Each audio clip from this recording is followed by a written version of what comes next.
Hey there, fellow gardeners. I'm so excited to share this game-changing discovery with you today. You know how we're always told that mulching is the answer to every garden problem? Well, what if I told you there's a better way, one that's completely natural, self-sustaining, and requires almost zero ongoing effort?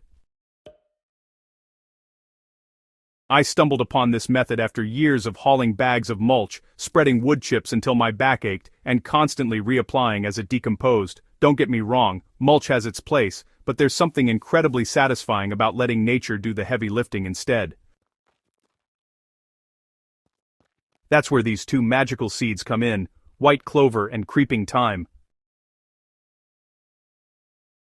These aren't just pretty ground covers, they're living mulch that actually improves your soil while protecting it, attracts beneficial insects, suppresses weeds, and creates a lush carpet that makes your garden look like something out of a fairy tale.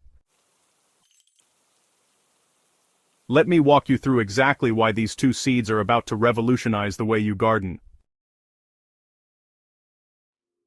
Before we dive into the specifics, let's talk about what living mulch actually does. Traditional mulch serves several purposes. It suppresses weeds, retains moisture, regulates soil temperature, and eventually adds organic matter as it breaks down. The problem? You have to keep replacing it.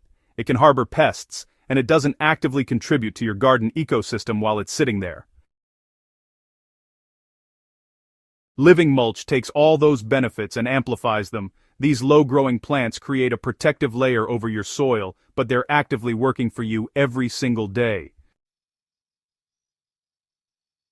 They're photosynthesizing, pulling nitrogen from the air, feeding soil microorganisms, and creating a living ecosystem right at ground level. It's like having thousands of tiny garden helpers working around the clock.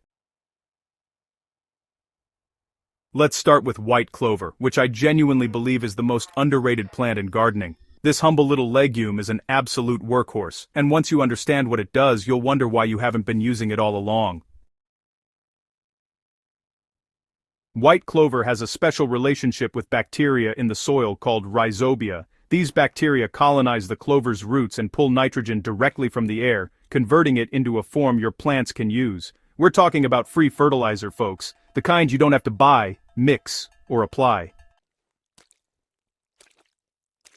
Throughout the growing season, clover continuously fixes nitrogen and releases it into the soil as its roots and leaves break down. But here's where it gets even better. White clover stays low to the ground, typically only reaching 3 to 6 inches tall, which means it won't compete with your taller vegetables or flowers. It spreads through stolons, creating a dense mat that chokes out weeds before they even get started. I've watched patches of clover completely transform areas that were previously overrun with crabgrass and dandelions. You know, the flowers are another bonus. Those delicate white blooms are absolute magnets for pollinators. I've counted over a dozen different species of bees visiting my clover patches on a single afternoon. It's truly amazing to see how vibrant and lively the garden becomes.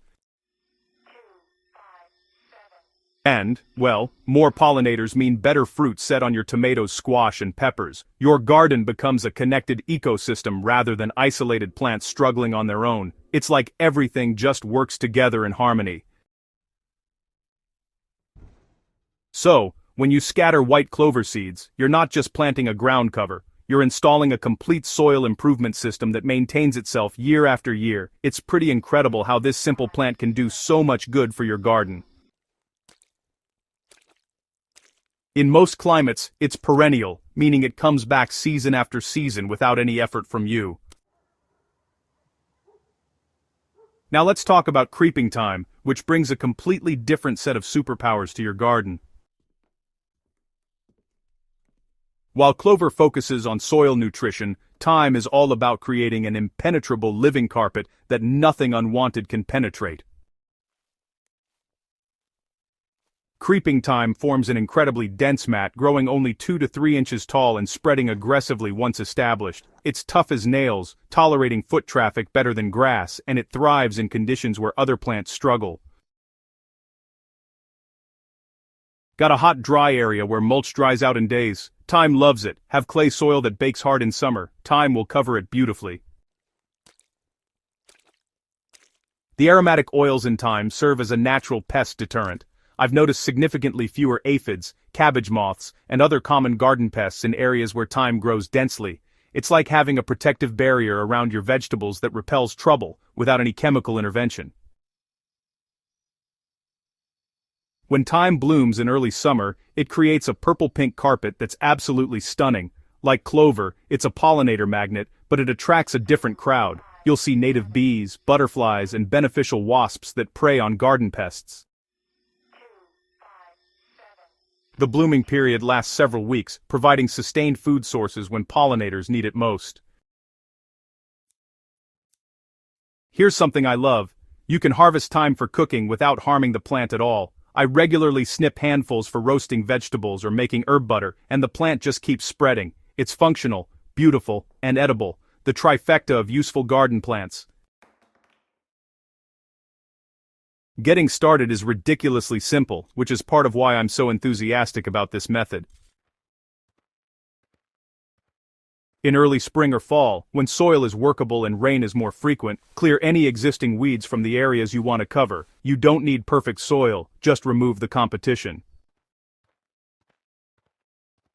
Scatter your white clover and creeping thyme seeds directly onto the soil. I like to mix them together so I get both species establishing at once, creating an even more diverse ground cover. Use about 4 ounces of clover seed and 2 ounces of thyme seed per 1,000 square feet. Rake lightly to ensure seed-to-soil contact, then water gently. Keep the area consistently moist for the first 2 to 3 weeks while seeds germinate. Once they're up and growing, back off on watering and let them establish naturally. You'll see clover emerging first, usually within 7 to 10 days. Thyme takes a bit longer, often 2 to 3 weeks, but once it starts growing, it's relentless. So, during the first season, you might need to do some light weeding until the cover fully fills in, but honestly, this is minimal compared to maintaining traditional mulch beds. By the second season, you'll have a complete living carpet that suppresses virtually all weeds and really requires almost zero maintenance.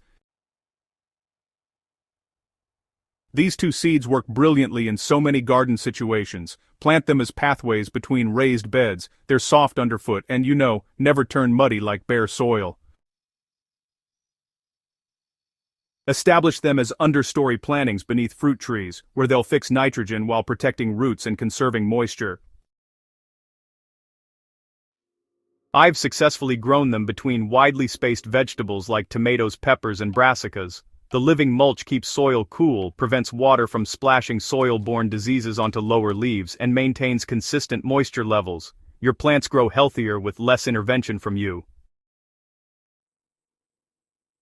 For ornamental gardens, living mulch creates a cohesive look that ties beds together while dramatically reducing maintenance. It's perfect around perennials, along borders, and in areas where traditional mulch would constantly need refreshing.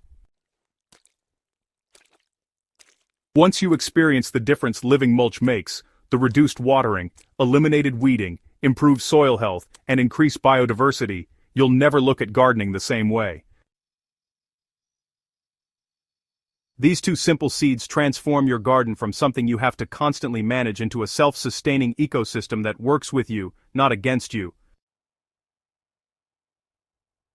If you found this helpful, make sure to subscribe to Grow with Soil for more practical nature-based gardening strategies that make your life easier and your garden more productive.